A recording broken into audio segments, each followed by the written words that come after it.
Prandaj përmendi kontrollet e gëzoni që duhet të ketë pastaj kontrollet shtuara mbi këto subjekte për edhe për enet, sepse për e ri përsëris, produkti siguria ushqimore lidhet patjetër me produktet që janë në kontakt me ushqimin, që se gjithçka tjetër që lidhet me këtë dhe rasti i enëve të gatimit në këtë rast.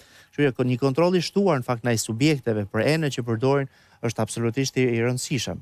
Nuk jam i sigurt se sa bëhet ose nuk bëhet fare për hir të vërtetës, por gjithsesi një restorant, një shef kuzhine serioz, një asistent i tij dhe një investitor serioz, pavarësisht se restoranti mund të jetë i vogël në vetvete, po nëse njeriu është serioz, duhet të investojë se nuk kushtojnë. Nuk kushton, nëse nuk i di çmimet realisht, po nëse kushton një tigan tefloni sot 2000 lekë treja, për shembull, një tjetër qeramike kushton ka 2500 apo 3000 lekë, ose granit çelik inox, falni. Kështu që nuk ka një kosto të rënduar as më pak as për familjet tona, po hiç për një restorant. Qartë. Po për ta vazhduar Egzon se të ndërpreva. Puna është që në shtetet e zhvilluara tani Shqipëria po e përmend Shqipërinë edhe pse jam nga Maqedonia, Shqipëria është në negociata të kemi. Po. Prandaj po e them që Shqipëria është në negociata më të avancuara dhe do ketë qasjen në agjencionin ndërkombëtare të Bashkimit Evropian që do vi një ditë, besoj shumë shpejt, do apo nuk do ti në kuzhinë, do duhet dikush të kontrollojë dhe po do jetë përgjegjësi e kuzhinierit, sepse ato duhet të ndërohen. Dhe këto produkte fatkeqësisht kanë një veti shumë të vështirë për ta kontrolluar njeriu parashes se janë më të këqija se toksinat.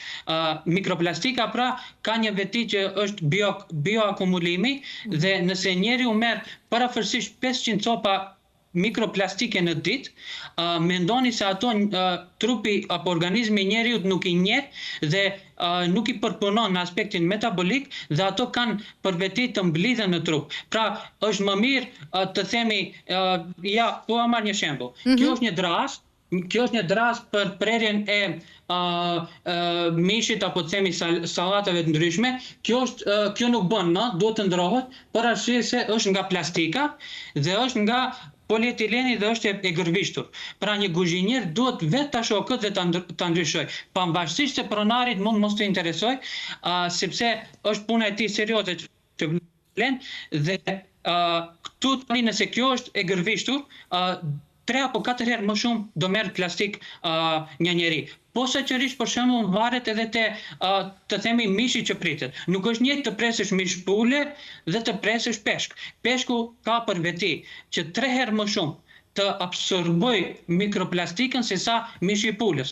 Dhe nëse unë kam hasur për shembull edhe kuzhinier shumë të famshëm, të themi kështu të njohur, që nuk e din këtë. Pra nëse ti je të themi një profesionist, këtë duhet ta dish që mishi i peshkut nuk pritet në një drast plastike, por duhet të kesh një material tjetër që mund të jetë keramik apo të themi mund të jetë drur. Edhe druri është shumë më pak i dëmshëm se plastika, sepse nëse grimcat e drurit futen në organizëm, druri është një material natyral dhe nuk është sintetik dhe trupi i njeriut përsëri në një farë forme e metabolizon dhe mund ta ripërtërit, të them, ose ta tres në sistemin e tretjes njihet si material, sepse kemi përbërje të njëjtë fundi organizmat e gjallë, por kjo drast plastike të themi ka përbërje petrokimike nga produktet dhe në produktet e naftës. Dhe organizmi i njeriut rrin në alarm, qëndron gjatë gjithë kohës në alarm, të them instinktivisht e merr këtë dhe në thojza kështu si një virus, sepse trupi i njeriut, do me thënë, gjatë gjithë kohës sistemi imunitar rrin i aktivizuar për çfarë i ka ndodhur me trup, sepse nuk mund ta degradoj. Ju kujtoj se një shishe apo një bidon i thjesht plastike, nëse hudhet në ambient, nuk degradohet për 450 vjet. Nëse është bidoni plastikës industrial, mund të shkojë edhe 1000 vjet. E tani të tregoj dikush për shembull, nëse 450 vjet i shkon për të tretur në tokë, sa do i shkojë te ne?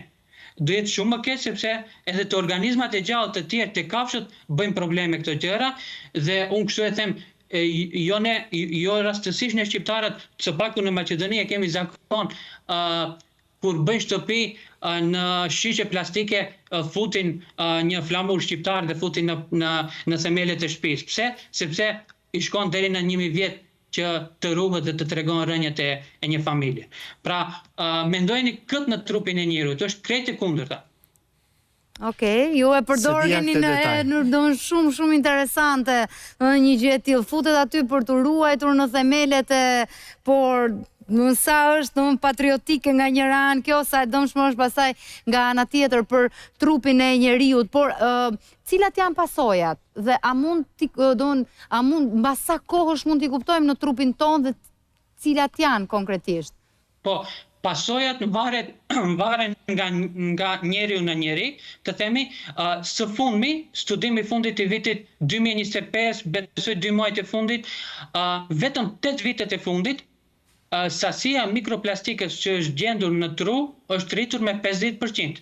Pra, është gjendur në trup apo në tru? Në tru, pra, është rritur me 50% vetëm në 8 vitet e fundit. Mikroplastikë është gjetur edhe në placent, është gjetur te shumica organeve, kurse së mund të jenë, të themi, kardiovaskulare, probleme me shtypjen e gjakut dhe keni probleme me mushkërit dhe është gjetur probleme me qelizat tek veshkët që ka humbur qëndrueshmërinë, qelizat dhe e kanë stagnuar riprodhimin e tyre, dhe problemet të tjera me frymarrjen për shembull, dhe e thatë në studio, nuk shfaqen menjëherë, por varet sa është koha e ekspozimit, varet sëmundje tjera kronike që mund t'i ketë njeriu dhe jo rastësisht mund të themi kështu, një njeri 60 vjeçar ka pasur një stil jetese shumë më të mirë, është në gjendje shumë më të mirë dhe një tjetër është në gjendje më të keqe, sepse grumbullohen edhe efektet tjera, jo cigarja, jo ushqimet, mënyra e ushqyerit e keqe, stresi kështu me radhë, pra ndikon ndryshe tek njerëzit e ndryshëm dhe ky problem që bën bioakumulim është një gjë që nuk e ka asnjë material tjetër. Unë shpesh edhe në universitet që kam thënë studentëve, nëse aksidentalisht një fëmijë gëldit një copë hekuri, që është hekur, në trup dhe luksi do ta ketë shumë më të lehtë për ta tretur se sa një copë plastike. Për arsye se copa e plastikës është material sintetik petrokimik i prodhuar në fabrikë dhe trupi i njeriut, pra ato senzorët as që e hetojnë fare dhe mund ta grumbullojnë. Kjo ndodh edhe te mishi i peshkut, është një avari e madhe që ndodh peshku që vjen me prejardhje të dyshim. Pra, ishte më duket te televizioni juaj në lajme që mblidhet sasi e madhe e mikroplastikës edhe tek peshqit dhe njerëzit mikroplastikën e marrin pra indirekt edhe nga nën produktet e kafshëve dhe ushqimet që konsumojnë gjatë ditës. Dhe kjo është ende e rrezikshme.